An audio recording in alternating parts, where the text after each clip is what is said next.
135, 133. కృత గీతము చేనాయుల్లము పొందాయేసుని కీర్తింతురు పరిమళ తైలమును పోలిన నీ నామమునే ప్రేమింతును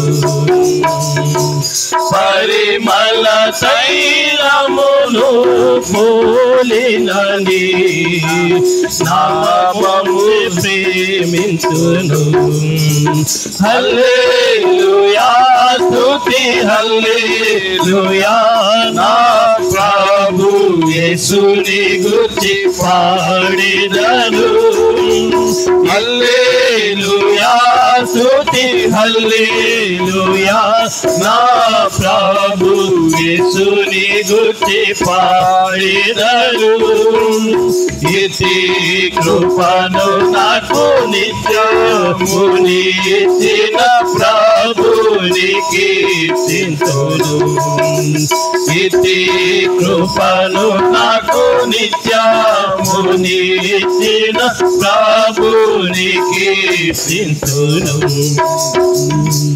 గత కాలమంతయు కాపాడెన్ కష్ట బాధలు కలుగకుండా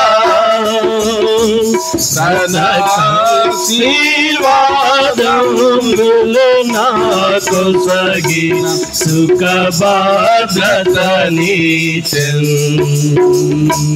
తన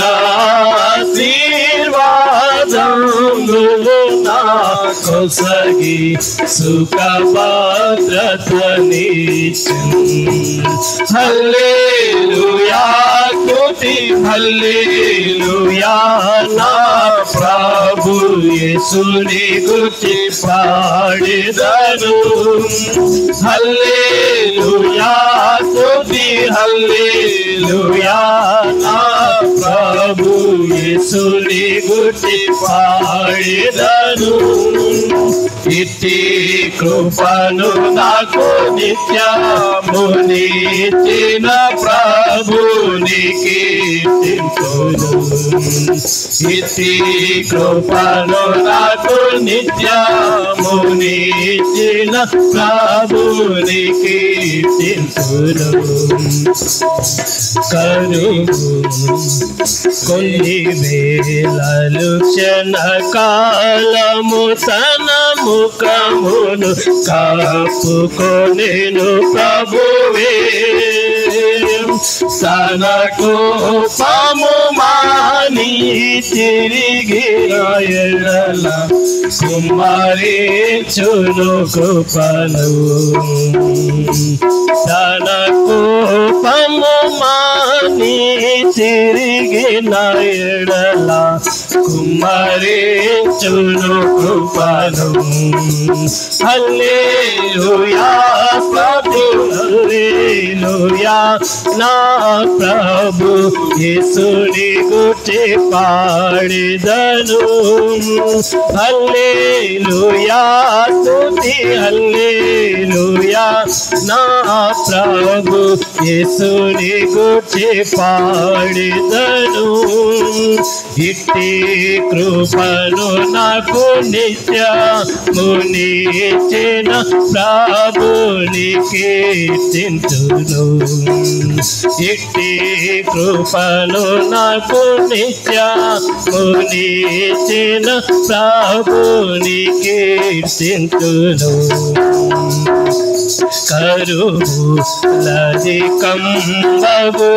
కరువులధికంబగుచుండినను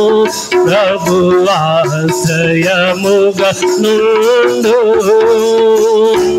పలు స్థలములలో వ్యాధులు వ్యాపింపగ ప్రభు మమ్ము కాపాడెను పలు స్థలములలో వ్యాధులు వ్యాపింపగ ప్రభు మమ్ము కాపాడెను హల్లెలూయా స్తుతి హల్లెలూయా నా ప్రభు యేసుని గురించి పాడెదను. హల్లెలూయా స్తుతి హల్లెలూయా నా ప్రభు యేసుని గురించి పాడెదను. ఇతి కృపను నాకు నిత్యమునిచ్చిన ప్రభుని కీర్తింతును. ఇతి కృపను నాకు నిత్యమునిచ్చిన ప్రభుని కీర్తింతును. ప్రభు త్వరగా వచ్చును సంతతముగా మమ్ము చేర్చను పరమందు. కనిపెట్టెద మనిషము నింగిని చూచు ఆశతో గాంచెదము. కనిపెట్టెద మనిషము నింగిని చూచు ఆశతో గాంచెదము. హల్లెలూయా స్తుతి హల్లెలూయా నా ప్రభు యేసుని గురించి పాడెదను. హల్లెలూయా హల్లెలూయా నా ప్రభు యేసుని గురించి పాడెదను. ఇతి కృపను నాకు నిత్యమునిచ్చిన ప్రభుని కీర్తింతును.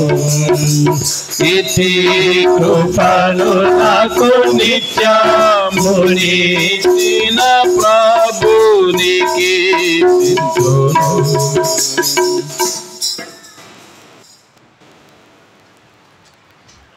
పాట సంఖ్య 95, పాత పాటల పుస్తకంలో 93. ఇదిగో నీ రాజు వచ్చుచుండి సియోన్ కుమారి సంతోషించు. యెరూషలేము కుమారి ఉల్లాసించు. ఇదిగో నీ రాజు వచ్చుచుండి సియోన్ కుమారి సంతోషించు. యెరూషలేము కుమారి ఉల్లాసించు. నీదు రాజు నీతితో దోషమేమియో లేకాయే.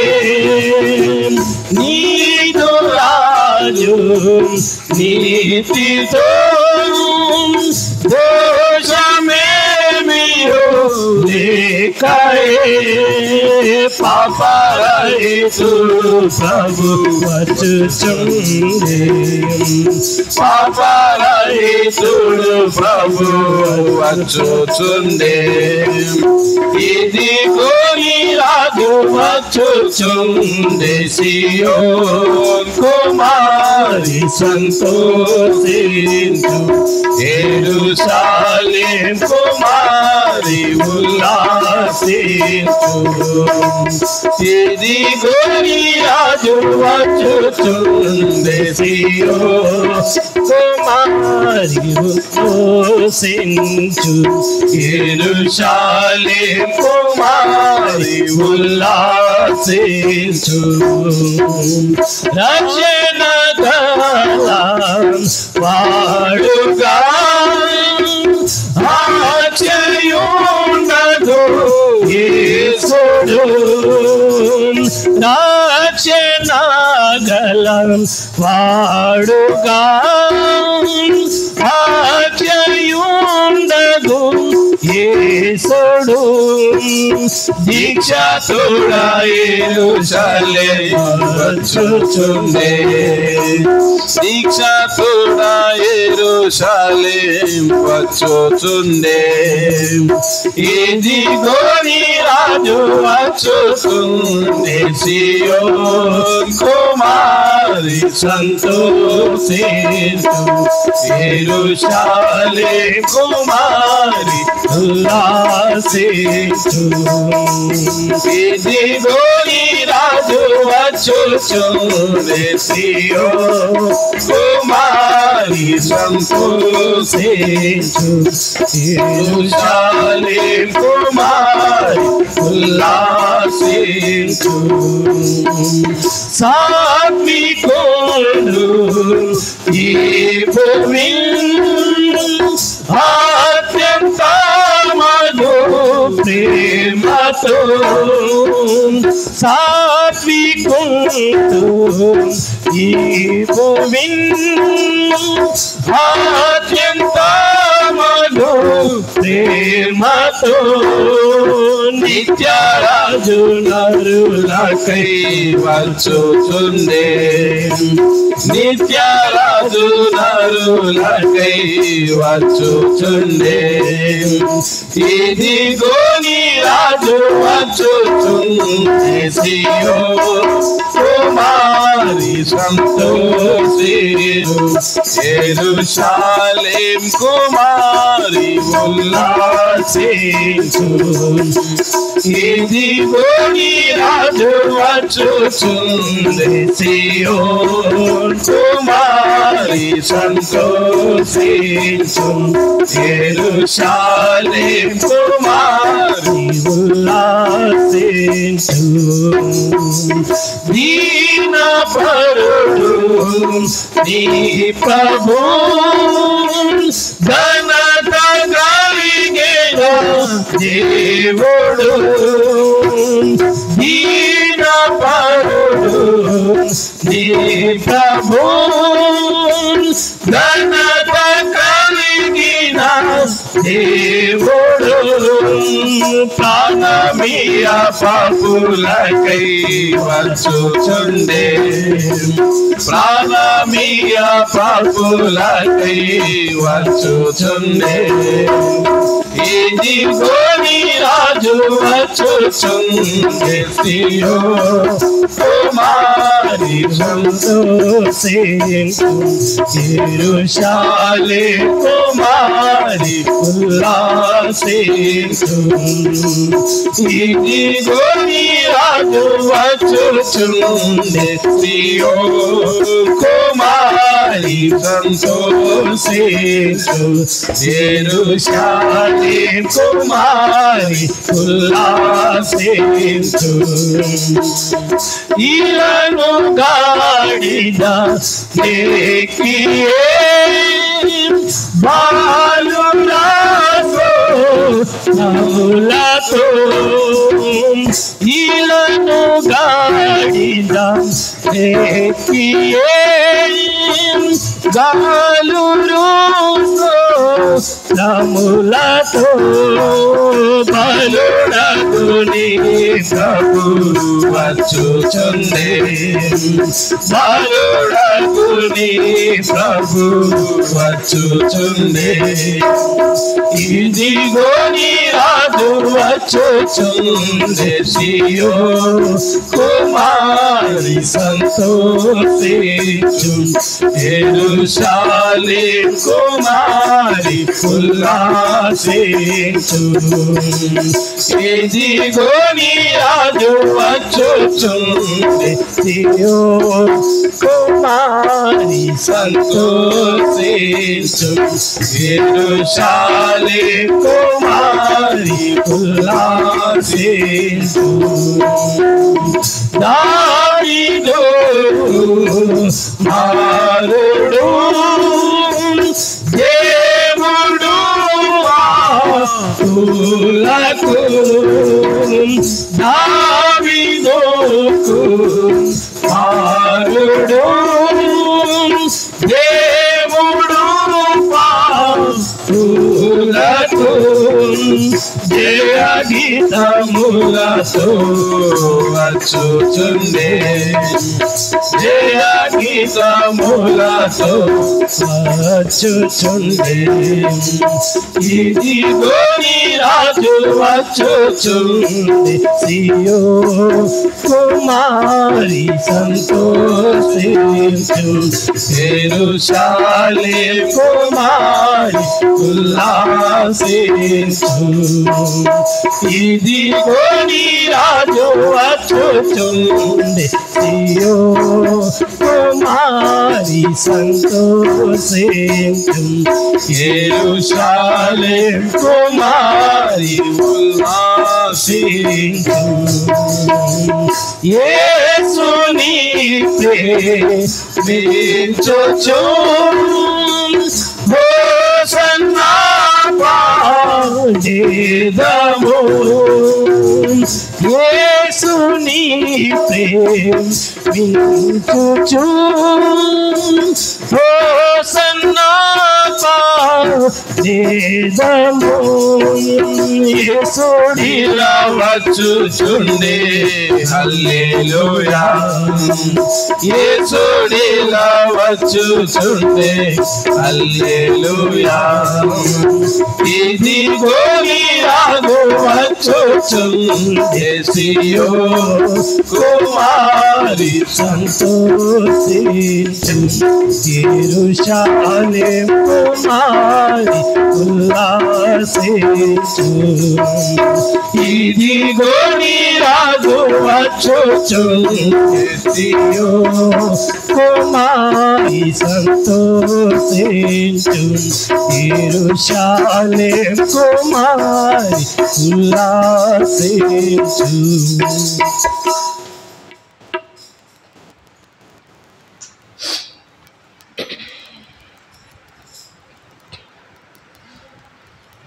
పాట సంఖ్య 186 పాత పాటల పుస్తకంలో కొత్త పాటల పుస్తకంలో 188 పాత పాటల పుస్తకంలో 186 186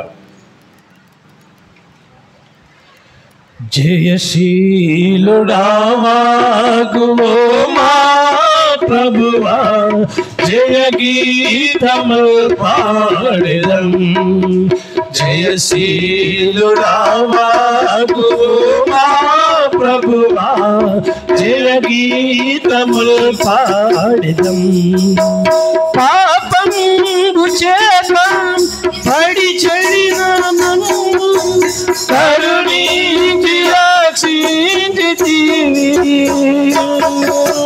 పాపము చేత పడి చెడినము కరుణించి రక్షించితివి కృతజ్ఞతాచే హృదయాముని స్తుతింతుము మా ప్రభు కృతజ్ఞతాచే హృదయాముని స్తుతింతుము మా ప్రభు జయశీలుడవాగు మా ప్రభువా జయ గీతములు పాడెదం జయశీలుడవాగు మా ప్రభువా జయ గీతములు పాడెదం నీతి అలేని మాని జగత్తులు నీ అందు శివమాయెను నీతి అలేని మాని జగత్తులు నీ అందు స్థిరమాయెను ఉదయించే మాపై నీతి సూర్యుడు ముఖమార పండితుము ఉదయించే మాపై నీతి సూర్యుడు ముఖమార పండితుము జయశీలుడవాగు మా ప్రభువా జయ గీతములు పాడెదం జయశీలుడవాగు ప్రభువా జయ గీతములు పాడిదం అవిధేయతతో అవివేకులమై కోల్పోతిమి భాగ్యమును అవిధేయతతో అవివేకులమై కోల్పోతిమి భాగ్యమును నీ జ్ఞాన ఘనత ఐశ్వర్యములను దయతోడనవి నీ జ్ఞాన ఘనత ఐశ్వర్యములు దయతోడను సగీతివి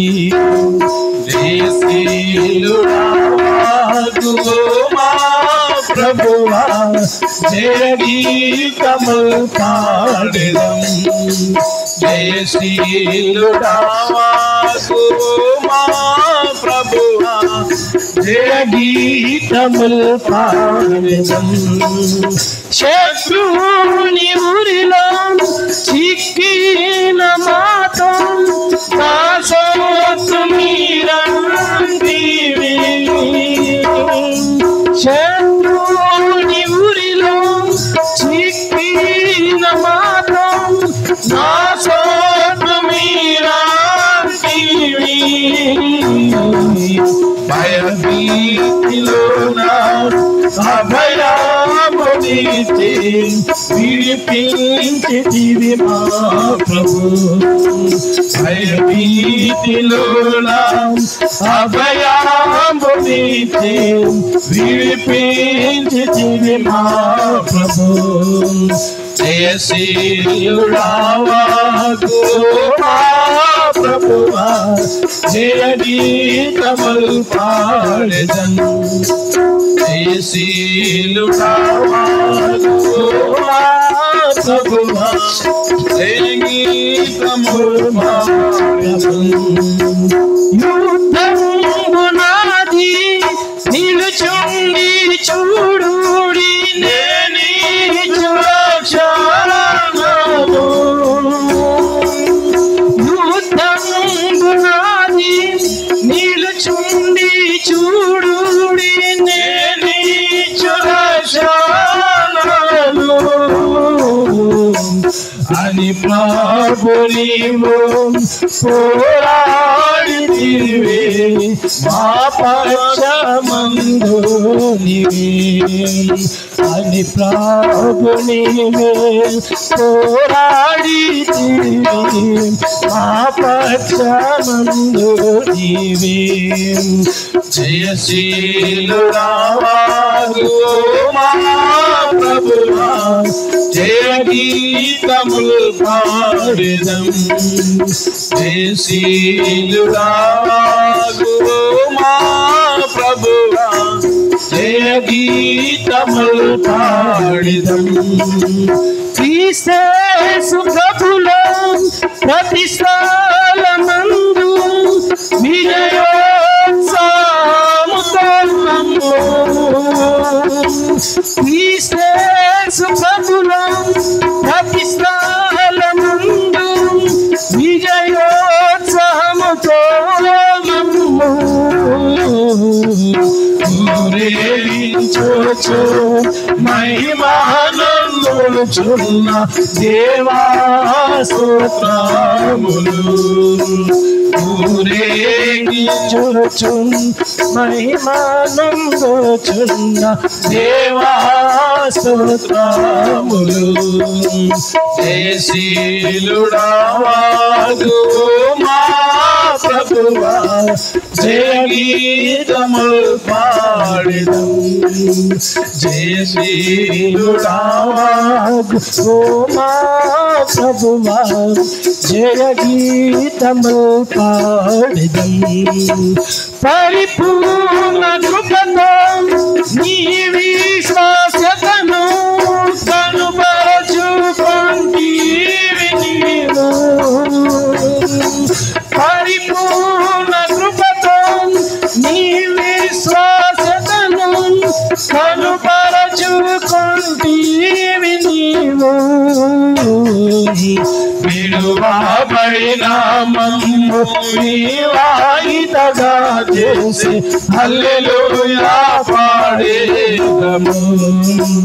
విడువబడిన మమ్ము వివాహితగా చేసి హల్లెలూయా పాడేదము. జయశీలుడావాగు ప్రభువా జయ గీతములు పాడెదం. జయశీలుడావాగు ప్రభువా జయ గీతములు పాడెదం.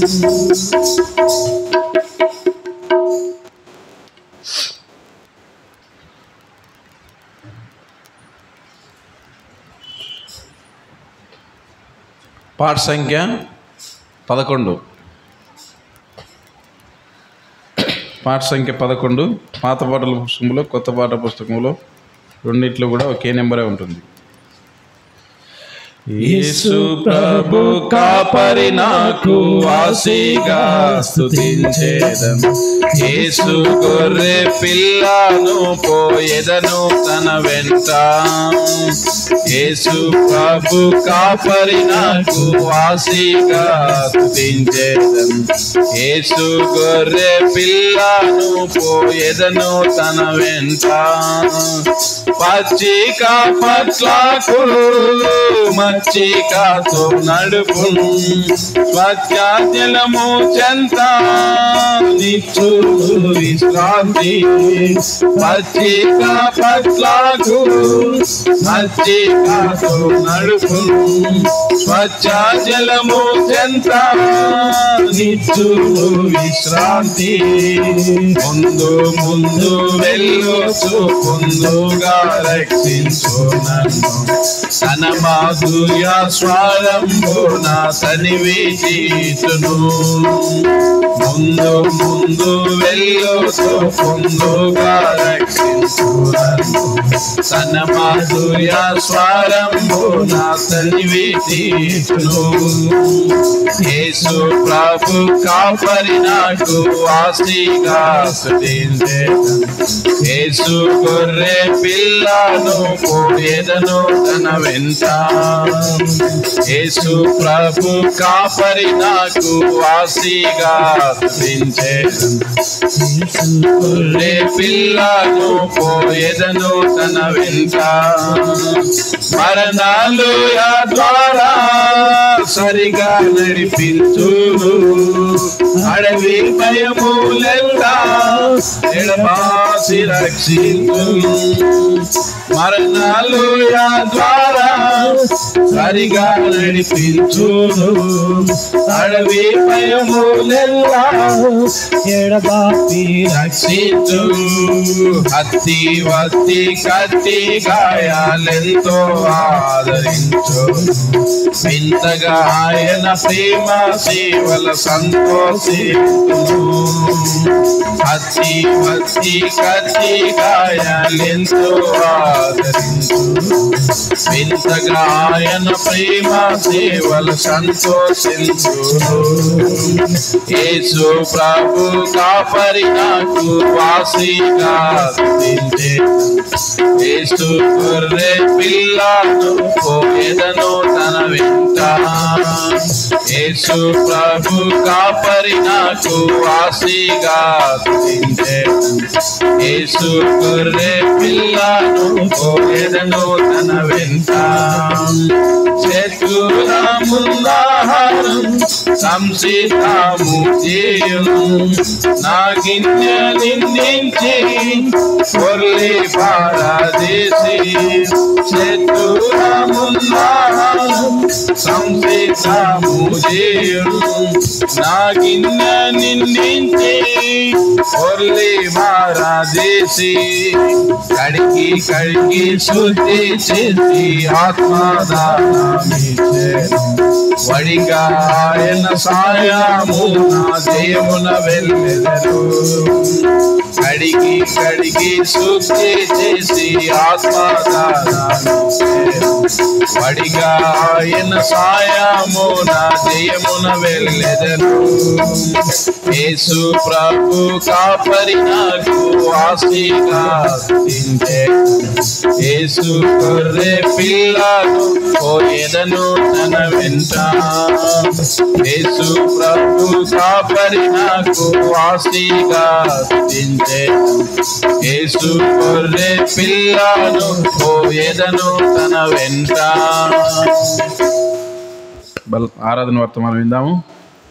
ఈ సమయంలో మన మధ్యకి యూదా అంకుల్ వచ్చినాడు. ఆరాధన వర్తమానం విందాం.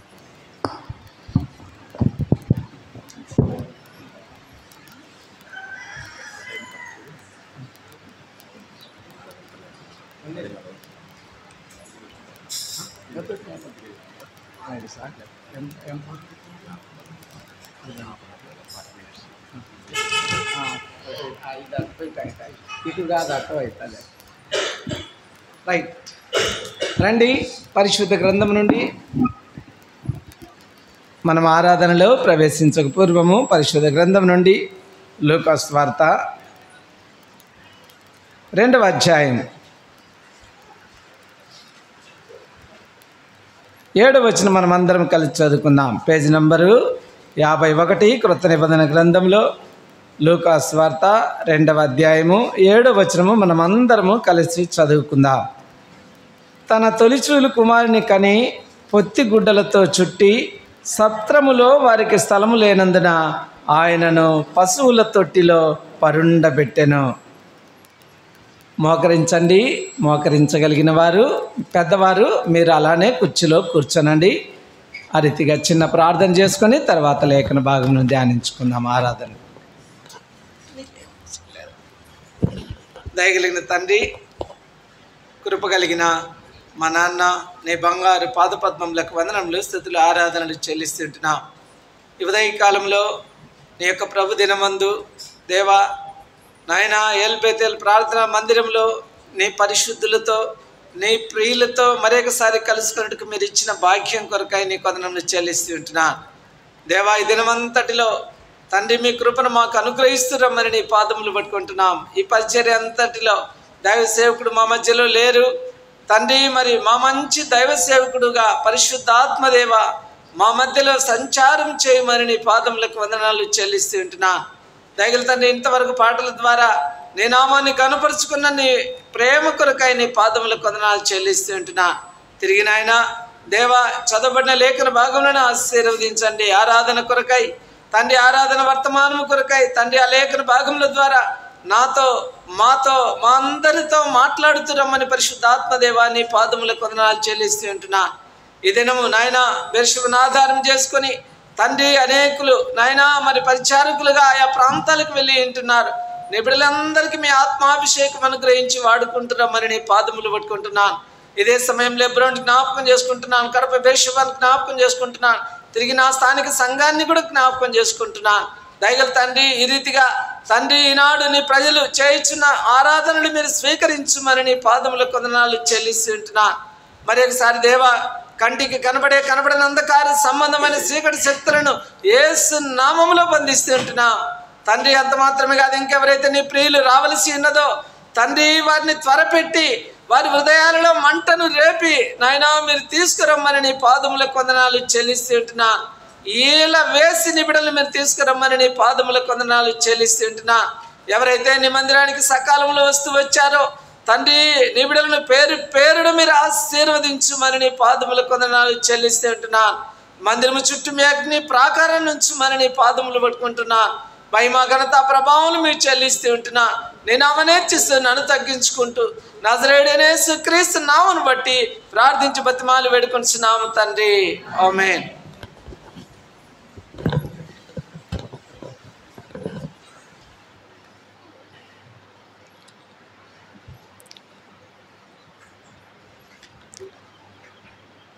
చదవనటువంటి లేఖన భాగములు మనందరికీ తెలిసినటువంటివే.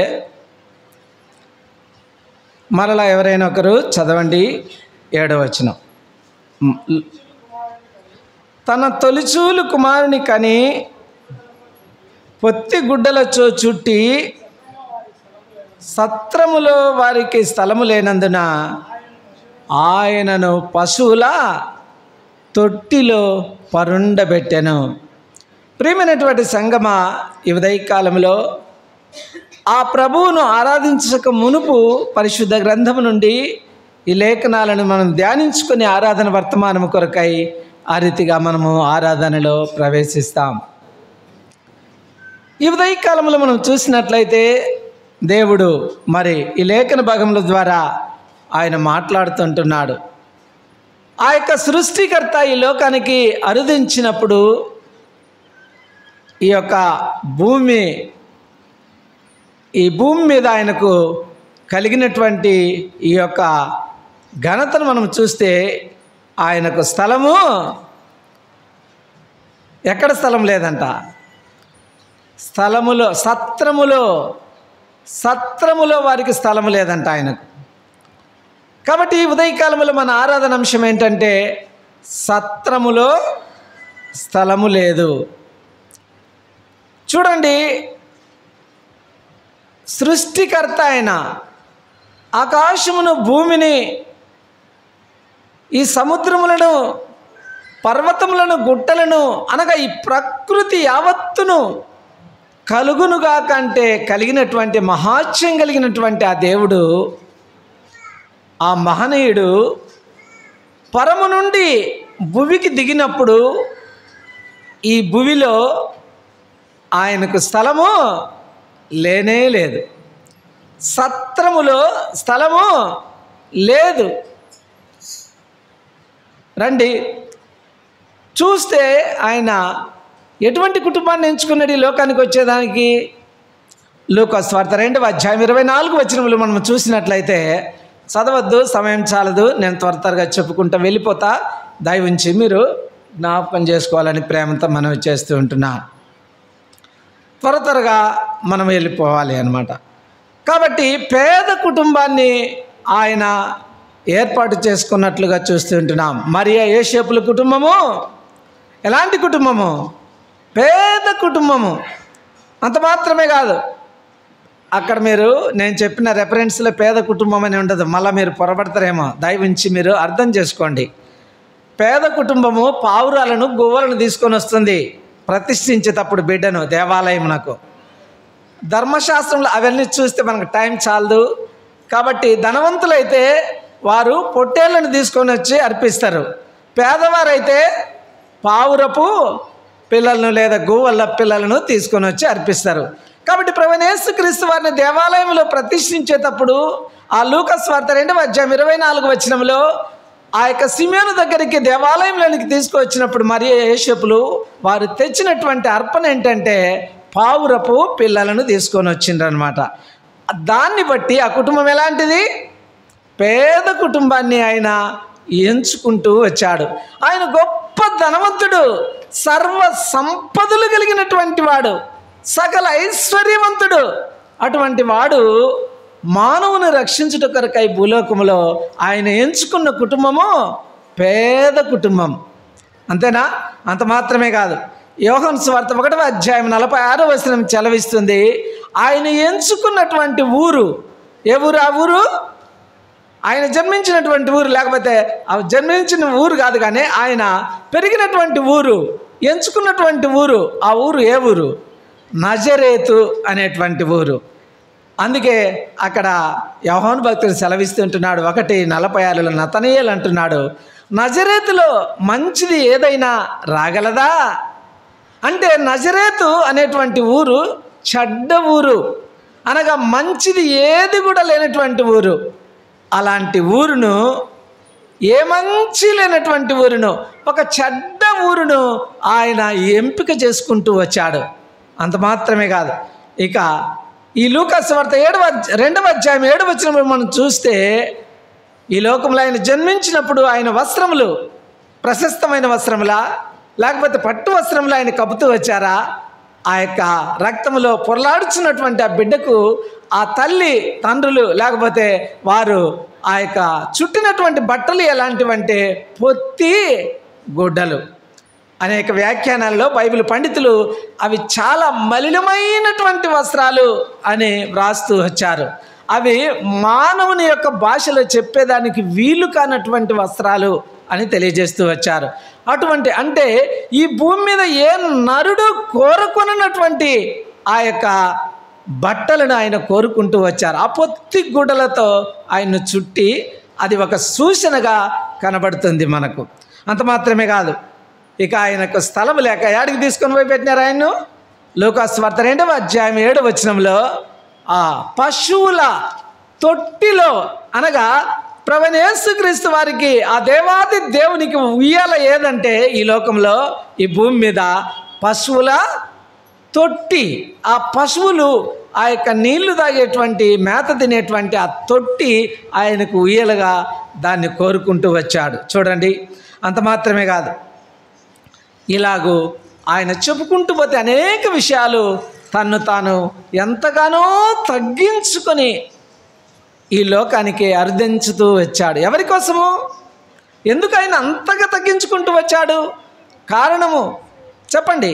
ఎవరైనా ఆయన దేవుడు ఈ మానవుని, చెడిపోయినటువంటి మానవుని, పాపముల చేత అపరాధముల చేత చచ్చిపోయినటువంటి మానవుని, శరీర ఆశలను, మనసు యొక్క ఇష్టము చొప్పున కోరికలను నెరవేర్చుకుని ఈ లోకంలో దైవోగ్రతకు సిద్ధమైనటువంటి మానవుణ్ణి, నాశనకరమైన గుంట దొంగ ఊబిలో చిక్కుకున్నటువంటి మానవుణ్ణి విడిపించేదాని కొరకై, రక్షించేదాని కొరకై ఆ భగవంతుడు, ఆ పరమాత్ముడు పరమును విడిచి భూలోకానికి వచ్చినప్పుడు ఇటువంటి స్థలాలను అన్నీ కోరుకుంటూ వచ్చాడు.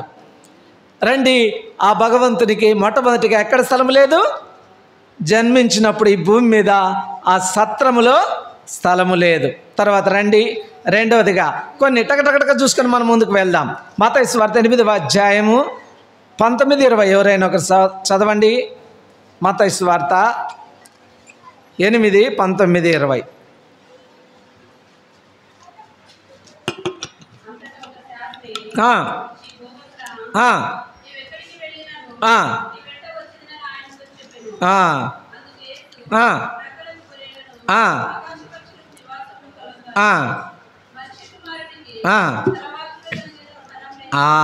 చూడండి, రెండో సందర్భంలో, ఒక సందర్భంలో ఆయన జన్మించినప్పుడు సత్రంలో స్థలము లేదు. నంబర్ 2, మనిషి కుమారుడు తలవాల్చుకొనుటకు ఈ లోకంలో, భూలోకంలో ఎక్కడ స్థలం లేదంట. ఒక శాస్త్రి వచ్చి ఆయన దగ్గరకు అడిగినప్పుడు ఆ సందర్భంలో జవాబిస్తుంటున్నాడు ఈ సృష్టికర్త ప్రభువైన యేసుక్రీస్తు వారు. ఏమని? అయ్యా రండి మా ఇంటికంటే, అయ్యా మనిషి కుమారుడు తలవాల్చుకొనుటకైనను ఈ లోకంలో ఎక్కడ కూడా స్థలం లేదు. నక్కలకు బొరియలు ఉంటున్నాయి, ఆకాశ పక్షులకు గూళ్ళు ఉంటున్నాయి, ఎక్కడికో అవి ఆహారానికి వెళ్తుంటున్నాయి, తిరిగి సాయంకాలానికి వాటి గూళ్ళలో అవి చేరుతుంటున్నాయి. అయితే ఈ మనిషి కుమారునికి తలవాల్చుకొనుటకైనను కూడా ఎక్కడా స్థలము లేదు. ఎన్నో మాట ఈ మాట?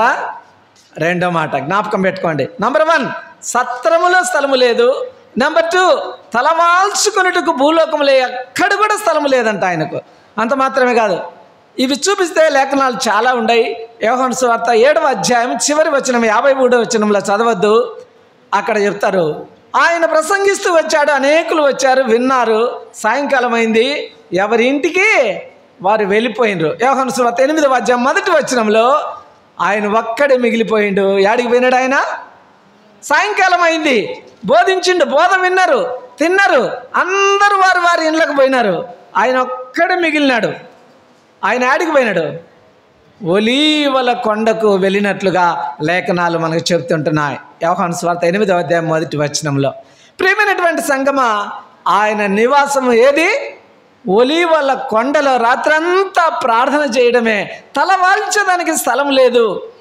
ఈ రీతిగా చూస్తే చూడండి, ఆ దేవాది దేవునికి ఎన్ని కష్టంలో చూడండి. అంత మాత్రమే కాదు. తర్వాత రండి, యోహాను సువార్త 7వ అధ్యాయం 3వ వచనం చదవండి. 7:3.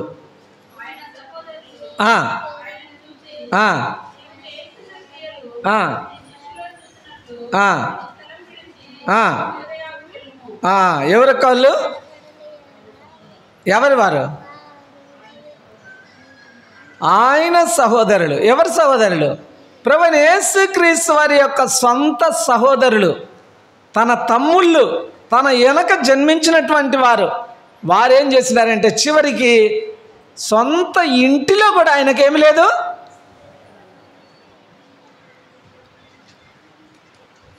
సొంత ఇంటిలో కూడా ఆయనకేమి లేదు, స్థలము లేదు. యూదులు చంపాలని ఆలోచన చేస్తుంటున్నారు. ఆ సందర్భంలో యూదయ దేశంలో ఆయన ప్రవేశించలేకపోతూ వచ్చాడు.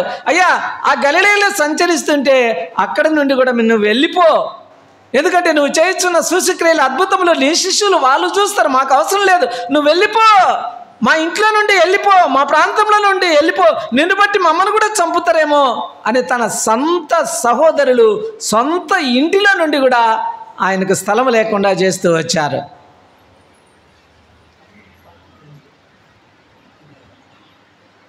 ప్రియమైనటువంటి సంగమా, ఈ ఉదయకాలంలో మూడవదిగా సొంత ఇంటిలో కూడా స్థలం లేదు. తర్వాత రండి త్వరగా, ఎందుకంటే వాక్యం ఎక్కువ ఉంది. మార్కు సువార్త 5వ అధ్యాయం 7వ వచనం, 17 చదవండి, లేకపోతే మార్కు 5:17. 5:17. చాలక్క, ఏమి విడిచిపోమన్నారంట వారు? చెప్పండి, చదివినటువంటి వాక్యమే. వారు తమ ప్రాంతమును విడిచిపెట్టి వెళ్ళిపోమన్నారు. ఎవరు వారు?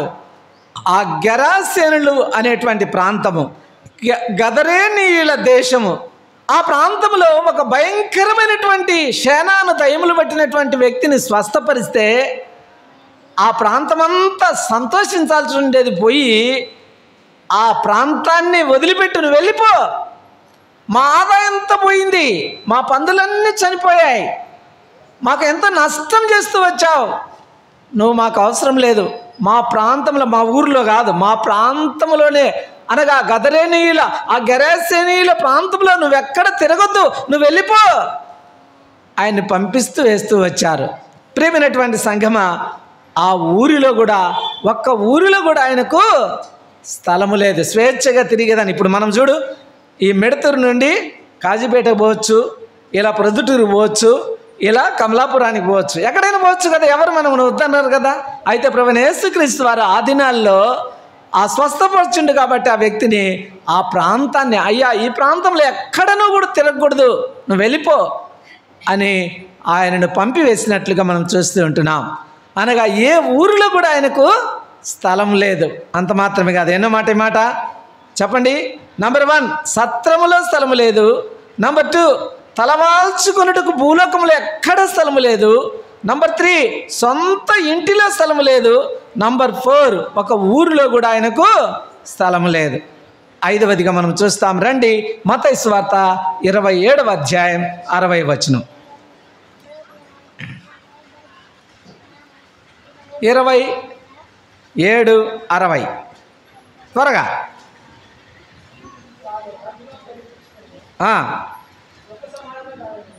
అయ్యా నాకు చదువు ఇన్నపరాలే. ఫస్ట్, తాను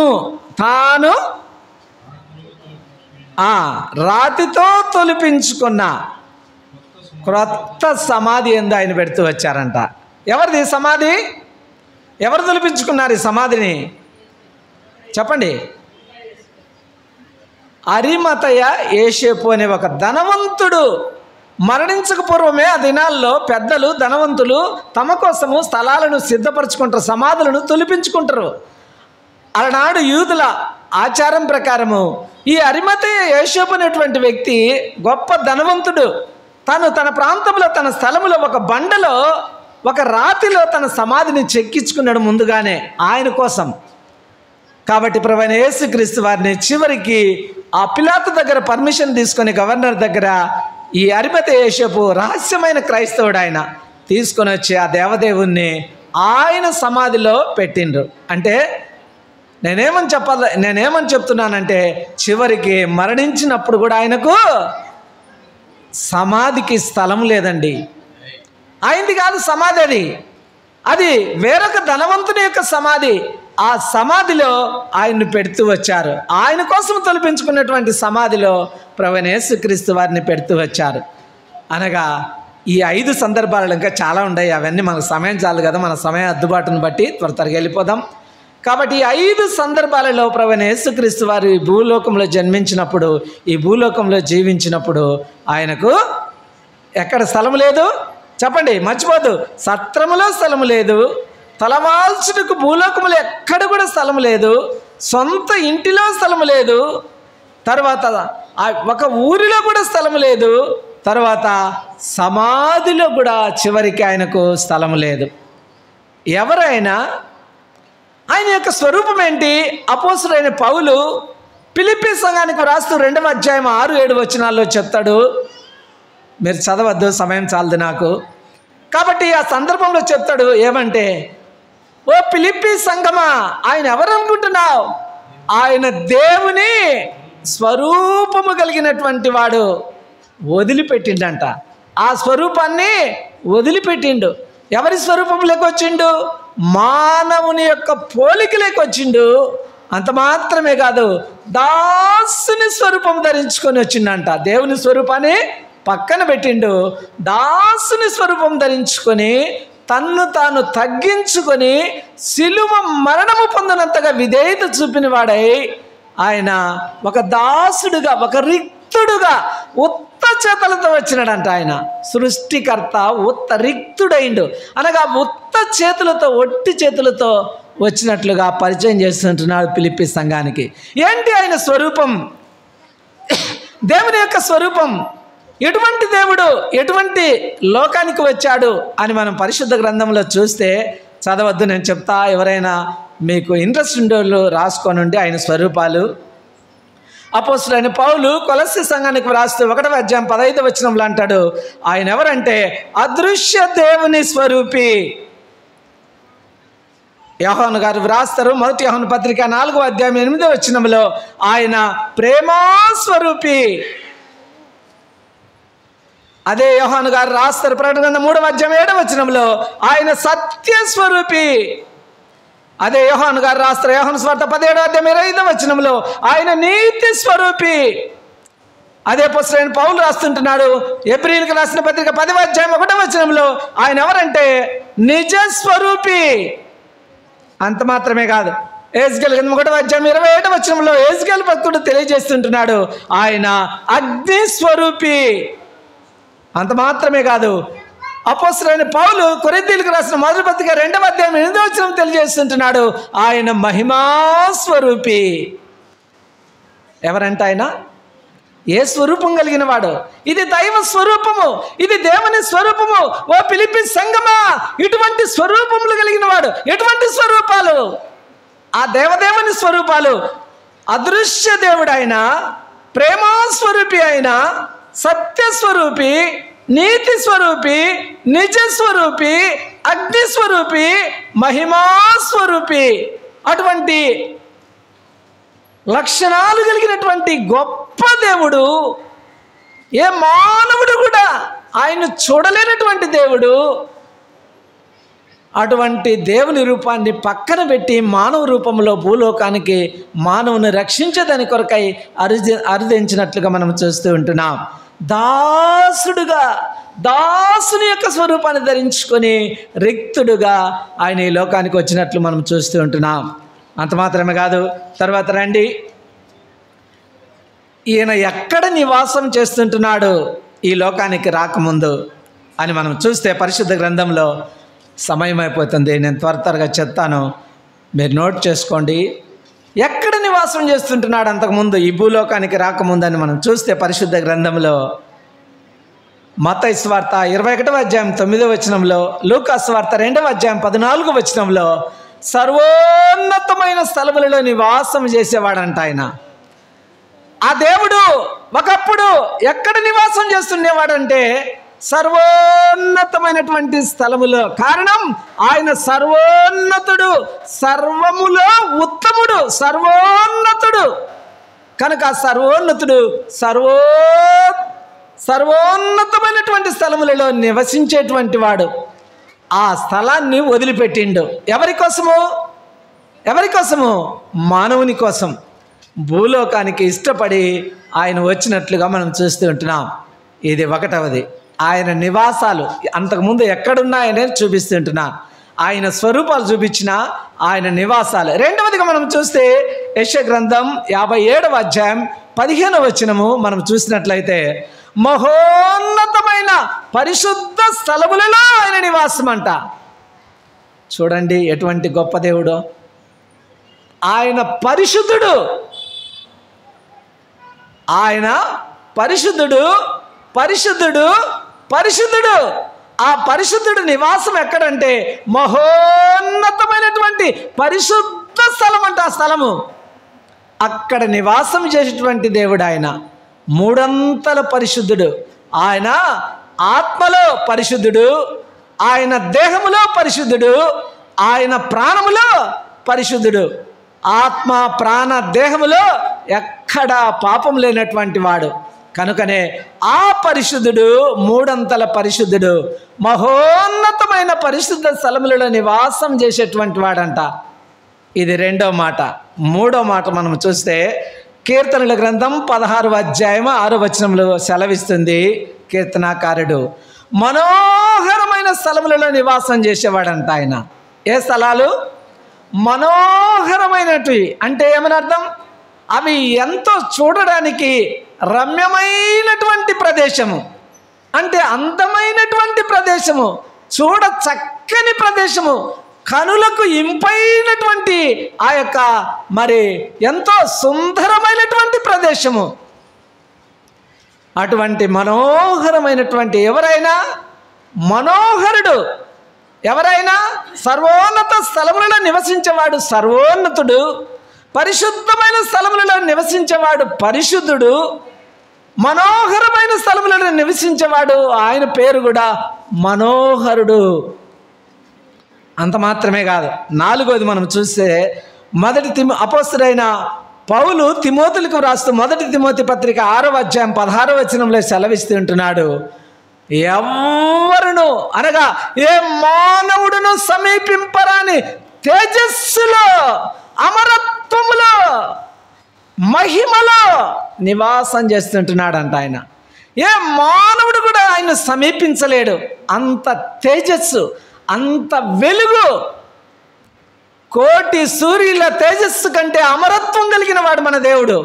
ఒక్క సూర్యుని మట్ట మధ్యాహ్నము మార్చి నెలలో ఎండాకాలంలో నిట్ట నిలువుగా మట్ట మధ్యాహ్నము మానవుని యొక్క నేత్రాలతో ఒక 5 నిమిషాలు చూడండి, మన కళ్ళు పొరలు రాలిపోతాయి, తట్టుకోలేం. ఒక్క సూర్యుని ఈ వెలుగు కొన్ని వేల కోట్ల మైళ్ళ దూరంలో ప్రకాశించే సూర్యుని మనం చూడలేకుంటున్నాం. మన దేవుడు కోటి సూర్యుల తేజస్సు కంటే అమరత్వములో వసిస్తున్నటువంటి దేవుడు, మహిమలో మహిమాన్వితుడు, ప్రకాశిస్తుంటున్నాడు. ఆయన మహిమలో మెరిసిపోతుంటున్నాడు. ఆ మహిమనే వెలుగుగా ధరించుకొని ఆయన ఆ మహిమోన్నతమైనటువంటి స్థలములో, ఆ యొక్క తేజస్ సంబంధమైనటువంటి ఆ స్థలములో నివాసం చేస్తూ ఉంటున్నాడంట ఆయన. అటువంటి దేవుడు ఎన్ని స్థలాల్లో? 7 స్వరూపాలు చూపించిన, 5 స్థలాలు చూపించిన. చెప్పండి. నంబర్ 1 సర్వోన్నతమైన స్థలములో నివాసం చేసేవాడు. నంబర్ 2 పరిశుద్ధమైన అనగా మహోన్నతమైన పరిశుద్ధమైన స్థలాల్లో నివసించేవాడు. నంబర్ 3 మనోహర స్థలములో నివసించేవాడు. నంబర్ 4 ఎవరిని సమీపింపరాని తేజస్సులో, అమరత్వములో, మహిమలో అనగా మరణము లేనటువంటి దేవుడు. అమరుడు మన దేవుడు. చనిపోయిండు, సమాధి చేసిండు, తిరిగి 3వ రోజు మృత్యుంజయుడుగా మృతులలో ఆది సంభూతుడుగా ఈ ప్రపంచంలో లేచిన ఏకైక వ్యక్తి మన దేవుడు. అందుకే అంటాడు ప్రార్థన గ్రంథంలో, ఇదిగో మృతుడునైతేనే కానీ ఇదిగో యుగ యుగములు సజీవుడునై ఉన్నాను అని సెలవిస్తుంటున్నాడు. అంత మాత్రమేగా చివరిగా యెషయా గ్రంథం 37వ అధ్యాయం 16వ వచనము, 2వ రాజుల గ్రంథం 19వ అధ్యాయం 15వ వచనంలో సెలవిస్తుంటున్నాడు, కెరూబుల మధ్య నివాసము చేసేటువంటి దేవుడు అంట మన దేవుడు. కెరూబులు అనగా దేవదూతలలో ఒక భాగము. అందుకే మనకు తెలుసు యెషయా గ్రంథం 6వ అధ్యాయంలో మనం చూస్తుంటున్నాం, సెరూపులు అనగా శరాపులని 1 వేసి కింద ఫుట్ నోట్లు వ్రాశాడు. అక్కడ మీరు మళ్ళీ తర్వాత చూసుకోండి, మహాదూతలంట. ఆ మహాదూతలు కెరూపులు, సెరూపులు, వీరందరి మహాదూతలందరూ కూడా 6 రెక్కలతో ఏం చేస్తుంటున్నారు ఆయన్ను? ఆ కెరూబుల మధ్య ఆయన నివాసం చేస్తుంటున్నారంటే స్తుతిస్తుంటున్నారు దేవదూతలందరూ ఆయన్ను. కోటాను కోట్ల దేవదూతలు, కెరూపులు, సెరూపులు ఆ రీతిగా 6 రెక్కలతో 2 రెక్కలు తమ యొక్క శరీరాలను కప్పుకొని, 2 రెక్కలు తమ యొక్క కళ్ళను కప్పుకొని, ఆ రీతిగా తమ దేహాన్ని కప్పుకొని ఆ 2 రెక్కలతో ఎగురుతూ నిలబడేదానికి కూడా స్థలం లేదంట. ఆ యొక్క తేజ సంబంధమైన దేవుణ్ణి చూసేదానికి వాటికి అవకాశం లేదంట, చూడలేమంట. ఆ రీతిగా ఎగురుతూ నిలబడేదానికి కూడా స్థలం లేక రెయ్యింబగులు దివారాత్రములు యెహోవా పరిశుద్ధుడు పరిశుద్ధుడు పరిశుద్ధుడు అని ప్రతిగానములు చేస్తూ పొగడబడుచున్నటువంటి ఆ దేవుడు కెరూబుల మధ్య నివాసం చేస్తూ ఉంటున్నాడు. అంత మాత్రమే కాదు, ప్రకటన గ్రంథం 4వ అధ్యాయంలో మనం చూస్తూ ఉంటున్నాం 4 జీవులు. ఈ 4వ అధ్యాయం 8వ వచనంలో మనం చూస్తూ ఉంటున్నాం ఈ 4 జీవులు కూడా అవి కూడా 6 రెక్కలు ఉంటున్నాయి. 6 రెక్కలతో 2 రెక్కలు ముఖాన్ని కప్పుకున్నాయి, 2 రెక్కలు దేహాన్ని కప్పుకున్నాయి, 2 రెక్కలతో ఎగురుతూ అవి కూడా ఏమని చేస్తుంటున్నాయి? యెహోవా అయ్యా నువ్వు పరిశుద్ధుడు పరిశుద్ధుడు పరిశుద్ధుడు అని 4 జీవులు ఆరాధిస్తుంటున్నాయి. అంత మాత్రమే కాదు, ప్రకటన గ్రంథం 4వ అధ్యాయంలోనే మనకు ఆ 10-11 వచనాలు మనం చూసినప్పుడు 24 మంది పెద్దలు తమ కిరీటాలను ఆ సింహాసన ఆసీనుడైనటువంటి ఆ దేవుని ఎదుట పడవేసి సాష్టాంగపడి సాగిలపడి వారు కూడా ఏమని ఆరాధిస్తుంటున్నారంటే, ప్రభువా మా దేవా అయ్యా సమస్తములను సృష్టించిన సృష్టికర్తవయ్యా, అయ్యా సమస్తము నీ వలన జరుగుచున్నవయ్యా కనుక ప్రభువా మా దేవా అయ్యా మహిమ నీకేనయ్యా, ఘనత నీకేనయ్యా, ప్రభావము నీకే చెల్లునుగాకయ్యా. అయ్యా మా కిరీటాలు వద్దయ్యా, మాకు కాదయ్యా ఘనత, మాకు కాదయ్యా మహిమ, మాకు కాదయ్యా ప్రభావము, నీకే చెందునుగాకని తమ కిరీటములు ఆ సింహాసనం ఎదుట పడవేసి సాగిలపడి సాష్టాంగపడి ఆ దేవదేవుణ్ణి ఆరాధిస్తుంటున్నాడు. ఎక్కడ ఇవి ఆరాధన? పరలోకములో ఈ 3 రకాలైనటువంటి ఆరాధనలు జరుగుతుంటున్నాయి. ప్రియమైన సంఘమా, అవన్నీ పక్కన పెట్టినాడు.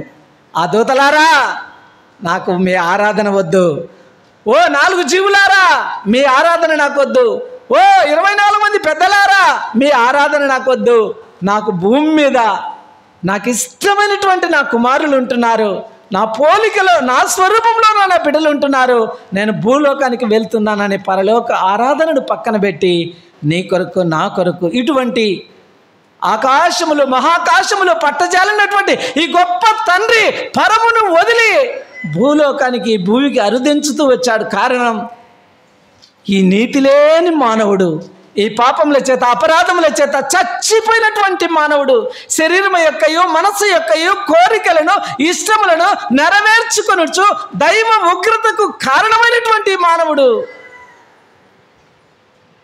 నాశనకరమైన గుంటలో దొంగ ఊపిలో చిక్కుకొని దిగబడిపోయినటువంటి మానవుడు, ఎవ్వరు కూడా రక్షించలేనటువంటి మానవుడు.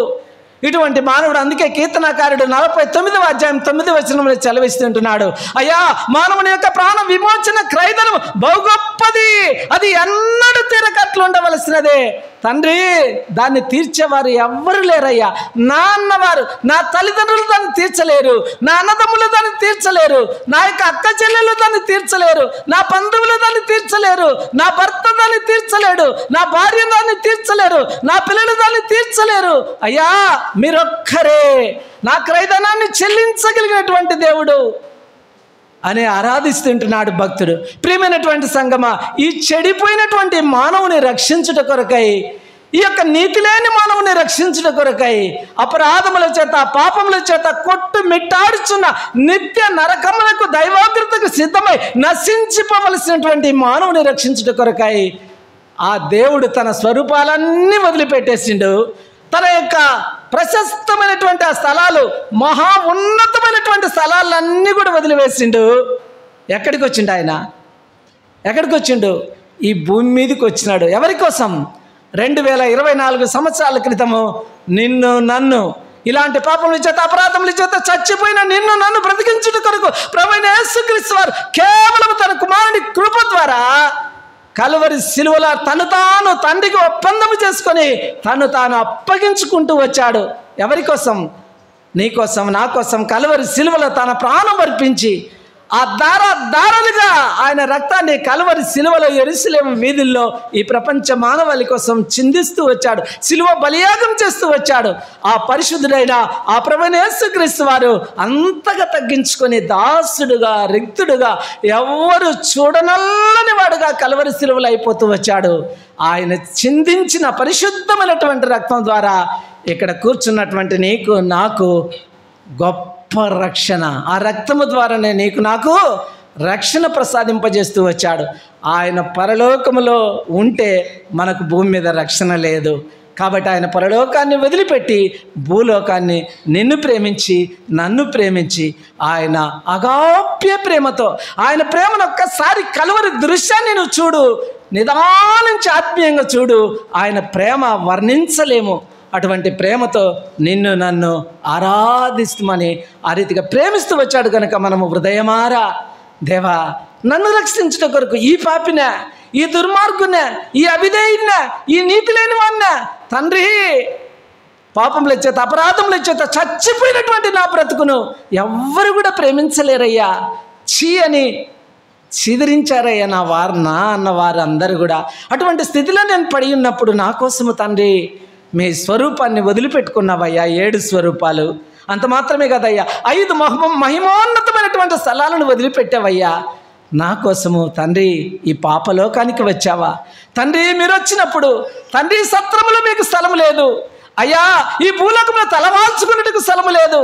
అంత మాత్రమే కాదు, నీ సొంత ఇంటిలో కూడా నీకు స్థలము లేదు అయ్యా, ఏ గ్రామంలో కూడా నీకు స్థలము లేదయ్యా. అయ్యా చివరికి నువ్వు మరణించినప్పుడు నీకు సమాధికి కూడా స్థలము లేదయ్యా. అయ్యా నువ్వు ఎంత తగ్గించుకున్నావయ్యా. అయ్యా దేవా మా ప్రభువా, ఈ ఉదయ కాలంలో ఇంతగా నా కొరకు తగ్గించుకున్నందుకు అయ్యా నీకు నేను ఏమిచ్చి నా యొక్క రుణాన్ని తీర్చుకోగలనయ్యా. అయ్యా నన్ను రక్షించుట కొరకు నువ్వు ఇంతగా తండ్రి ఆ శిలువ మరణము పొందినంతగా విధేయత చూపిస్తూ వచ్చావా ఈ మానవుని మీద. అయ్యా ఈ తల్లి మీద నీకింత ప్రేమయ్యా. అయ్యా ఈ సహోదరుని మీద నీకింత ప్రేమయ్యా. అయ్యా ఎంతో మంది భూలోకంలో ఉంటున్నారు, ఎంతో మంది మెడతూరు గ్రామంలో ఉంటున్నారు. ఎందుకు నిన్ను ప్రత్యేకపరుచుకొని తీసుకొని వచ్చాడంటే నీ మీద ఆ దేవుడు ఎంత ప్రేమ కలిగి ఉంటున్నాడు. ఆ ప్రేమను ఒక్కసారి కలువరి దృశ్యాన్ని నీ మనసులో జ్ఞాపకం తెచ్చుకో. ఇక ఆరాధన కట్టలు తెంచుకొని వస్తుంది. ప్రియమైనటువంటి సంగమా, దేవా అటువంటి మరణానికి సమీపమైనటువంటి నా బ్రతుకును రక్షించుట కొరకు అయ్యా ఆ పరమండలమును వదిలిపెట్టి భూలోకానికి తండ్రి నా కొరకు వచ్చావా. అందును బట్టి ఉదయకాలంలో మరణించుడికి వచ్చిండు ఆయన. ప్రతి మనుషుడు భూమి మీదకి తల్లి గర్భంలో నుండి భూమిలో ఎందుకు పడతాడంటే బ్రతికేదానికి వస్తారు. అయితే ఆయన ప్రపంచ మానవులందరూ బ్రతికడానికి వచ్చే ఈ ప్రపంచంలో ఏకైక వ్యక్తి ఆయన జన్మించిందే మరణించేందుకు. ఎందుకోసం? నీ కోసం, నా కోసం. ఆయన మరణించకపోతే నీకు నాకు రక్షణ లేదు. దేవా మీ మరణం ద్వారా నాకు ఉచితమైనటువంటి రక్షణ ప్రసాదింపజేశారు. అందును బట్టి ఉదయకాలంలో నేను ఆరాధిస్తుంటున్నాను అని కొన్ని మాటలు మీకు జ్ఞాపకున్న మాటలతో ఆ రీతిగా ఆరాధించుటకు ఆ పరిశుద్ధాత్మ దేవుడే నీకు నాకు ఆరాధన ఆత్మను. ఎందుకంటే ఈ మనకు ఇంకా చెప్తే సమయం చాలదు. 22వ కీర్తన మరి ఆ రీతిగా 3వ వచనంలో ఉంది, ఇశ్రాయేలీయులు చేయి స్తోత్రముల మీద ఆయన ఆసీనుడు కావాలని ఆయనకి ఇష్టమంట. కాబట్టి ఈనాడు ఉదయకాలంలో ఏల్బేతన్ ప్రార్థన మందిరంలో ఆయన బిడ్డలు ఆయన ఆ రీతిగా ఆరాధిస్తుంటే ఆయన పరమండలంలో ఆ యొక్క దేవదూతల ఆరాధనంతా పక్కన పెట్టి తొంగి చూస్తుంటున్నాడంట. ఏమని? నీ ఆరాధన మీద. ఈనాడు నా ఆరాధన మీద. ఈ ఉదయ కాలంలో ఈ ప్రవచనం ఏళ్ళు పెద్దలు ప్రార్థన మందిరంలో నా బిడ్డలు, నా ప్రియులు, నా స్వాస్థ్యము, నా స్వకీయ సాంపత్యము, నా స్వరూపంలో ఉన్న నా బిడ్డలకు నన్ను ఆరాధిస్తుంటున్నారు. అయ్యో వారి ఆరాధనల మీద నేను ఆసీనుడు కావాలని ఆయన ఇష్టపడుతుంటున్నాడు. అలాగైతే ప్రియమైనటువంటి సహోదరి, ప్రియమైనటువంటి సంఘమా, ఈ ఉదయకాలంలో హృదయమార సంవత్సరాలు గడిచిపోతుంటున్నాయి. మరి 11 మాసంలో సంపూర్ణంగా ప్రభు మనం కాపాడాడు. 12 మాసం 2వ ప్రభుదినంలో ఈనాడు నిన్ను నన్ను సజీవుడిగా దేవుడించాడు. కారణం నీలో మంచిదానివనా? నువ్వు మంచివాడివనా? నేను మంచివాడినా? కాదు. మనం ఏ నాటికి కూడా మంచిది మనలో ఏది కూడా లేదు. కాబట్టి ఇటువంటి దౌర్భాగ్యుల కోసము ఆయన ప్రేమించి కేవలం ఆయన కృపను బట్టి నీకు నాకు ఆయన ఆయుస్సును ప్రసాదింపజేస్తూ వచ్చాడు. కేవలము సంవత్సరమైన దయా కిరీటము ఆయన దయచేత నీకు నాకు అనుగ్రహిస్తూ వచ్చాడు. ఆయుస్సును పొడిగిస్తూ వచ్చాడు.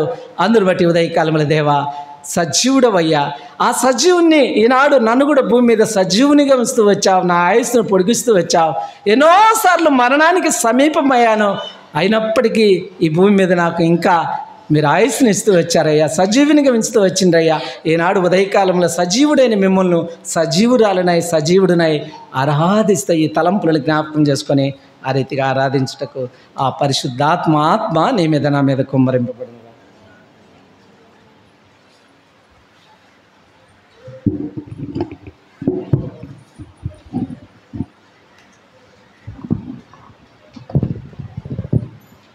మనమందరం లేచి నిలబడి ఒక పాట పాడుకుందాం.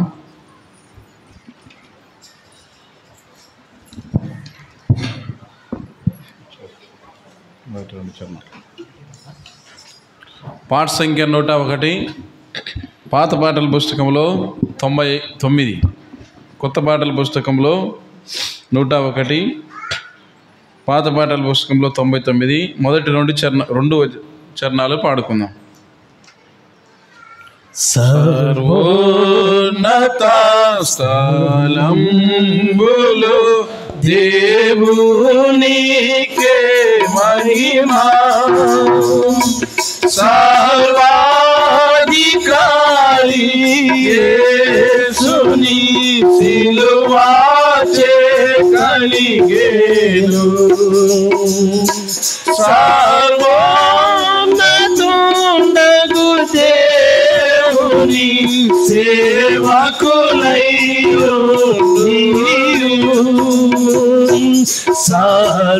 సర్వోన్నతుని చిత్తంబునం సర్వదా స్తుతించెదను. పరలోక యెరూషలేమున పరిశుద్ధుల సంగము మురియోచు పాత యేసుకై అరుదించుచుండెను. పరలోక యెరూషలేమున పరిశుద్ధుల సంగము మురియోచు పాత యేసుకై అరుదించుచుండెను.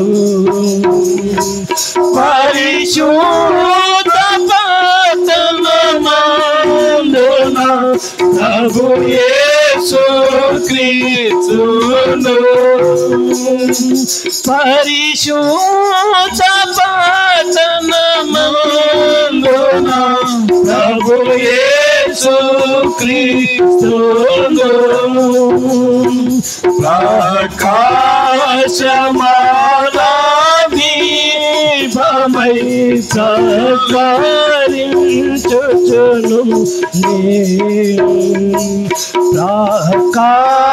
ప్రకాశమానా దీపమై ప్రకాశించుచును. సర్వోన్నత స్థలంబులో దేవునికే మహిమా, సర్వాధికారి యేసుని సిలువాచే కలిగేను. దేవుని సింహాసనమున దేవుని మహిమలో, దేవుని సింహాసనమున దేవుని మహిమలో, సువర్ణ కిరీటంబుల ధరించి పెదాల సూల మధ్యనుండెను దేవుని గొర్రె పిల్ల జీవుల మధ్యనుండెను దేవుని గొర్రె పిల్ల ఘనత మహిమ ప్రభావము యుగ యుగములు ఆయనకే ఘనత మహిమ ప్రభావము యుగ యుగములు ఆయనకే సర్వోన్నత స్థలములు దేవునికే మహిమా సర్వాధికారి యేసుని సిలువా చే కలిగేను సర్వోన్నతుడగు దేవుని సేవకులయ్యు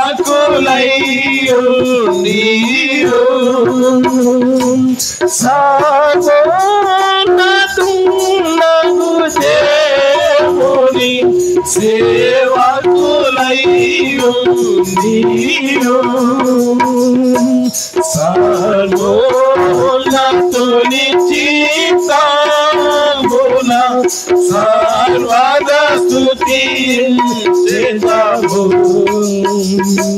సర్వోన్నతుని చిత్తమున సర్వదా స్తుతించెదము. దయచేసి కూర్చోండి. సండే స్కూల్ పరిచర్య కొరకై మరి ప్రవల్లిక సిస్టర్ వెళ్తుంది. మొట్టమొదటిసారిగా సండే స్కూల్ టీచరు ఆరాధన చేసిన తర్వాత ఒక సహోదరుడు ఒక సహోదరి మార్చి ఆరాధించండి. తర్వాత మధ్య మధ్యలో పాట పాడడం కంటే మన యొక్క నోటితో ప్రభుకు ఆరాధనలు చెల్లించడం అనేటువంటిది, మన జిహ్వా ఫలం ప్రభుకు మరి సమర్పించడం అనేటువంటిది ప్రాముఖ్యమైనది. కాబట్టి పాట మనం పాడుతూనే ఉంటాం. ఆరాధన వర్తమానంకు ముందు పాడతాము, ఆరాధనలోకి ప్రవేశించేటప్పుడు పాడతాము, తర్వాత ఆరాధన అయిపోయిన తర్వాత పాట పాడతాం. పాట కాదు, పాటను తగ్గించండి. ఎక్కువగా వాక్యానుసారమైనటువంటి ఆరాధన అనేటువంటిది ప్రభువు ఇష్టపడేది. కాబట్టి పాట కంటే ప్రాముఖ్యంగా నోటితో ఆరాధించడం, పెదవులు తెరిచి ప్రభు మన జీవితంలో ఏమై ఉన్నాడో, ప్రభు యొక్క స్వరూపం ఎలాంటిదో, ప్రభు ఎక్కడ నివసిస్తూ వచ్చినాడో, మరి భూమి మీద ఆయన యొక్క స్థలం ఎలాంటిదో మనం వాక్యానుసారంగా చూస్తూ వచ్చినాం. కాబట్టి వాక్య వెలుగులో ప్రభు నీ జీవితంలో నా జీవితంలో చేసినటువంటి గొప్ప మేలును స్మరించుకున్నట్టు వాక్య వెలుగులో ప్రభును హృదయమార ఆరాధించడం అనేటువంటిది ప్రాముఖ్యం. అందు నిమిత్తమే ఆరాధన వర్తమానం. కాబట్టి మరి ప్రతి ప్రభు దినములో ఆరాధన వర్తమానం వింటూ ఉంటాం, కానీ వాక్యానుసారంగా ఆరాధించేది మనం మర్చిపోయి రొటీన్ ఆరాధన చేస్తూ ఉంటాం. అటువంటి ఆరాధనలు మరి ఎంతో ప్రమాదకరమైనటువంటిది. కాబట్టి ఉదయకాలం చెప్పుతూ వచ్చినటువంటి కొద్ది మాటల ద్వారా ప్రభా నా నిమిత్తము మీరు ఎక్కడ ఉన్నటువంటి వారిని మీరు నా నిమిత్తం భూలోకంలో ఎంత దరిద్రతను మీరు మరి దాసుని రూపంగా మీరు ఈ భూమి మీదకి వచ్చినటువంటి వారు, మరి దరిద్రునిగా మీరు చేయబడుతూ వచ్చినారు, మీకు స్థలం లేదు, అందుని బట్టి నీకు వందనములు. ఒకప్పుడు నా జీవితం ఇలాంటిది, అయితే మీరు నన్ను ఇట్లా మారుస్తూ వచ్చినారు. నేను వాక్యం వింటూ వచ్చిన వాక్య పెరుగులు ఆరాధించడం అనేటువంటిది ప్రాముఖ్యమైనది. కాబట్టి వాక్యానుసారమైనటువంటి ఆరాధన పాటలు తగ్గించండి. సాధ్యమైనంత వరకు 100% మనం నోటితో ఆరాధించడం అనేటువంటిదే, వాక్యానుసారంగా ఆరాధించడం అనేటువంటిదే ప్రాముఖ్యమైనది. కాబట్టి మొట్టమొదటిసారిగా సండే స్కూల్ టీచర్ ఆరాధన చేసిన తర్వాత ఒక సహోదరుడు ఒక సహోదరి మార్చి ఆరాధించడం. మళ్ళీ తర్వాత మధ్యలో సమయాన్ని మాత్రం ఆపకండి, కంటిన్యూగా ఆరాధన చేయండి. ఆరంభించండి.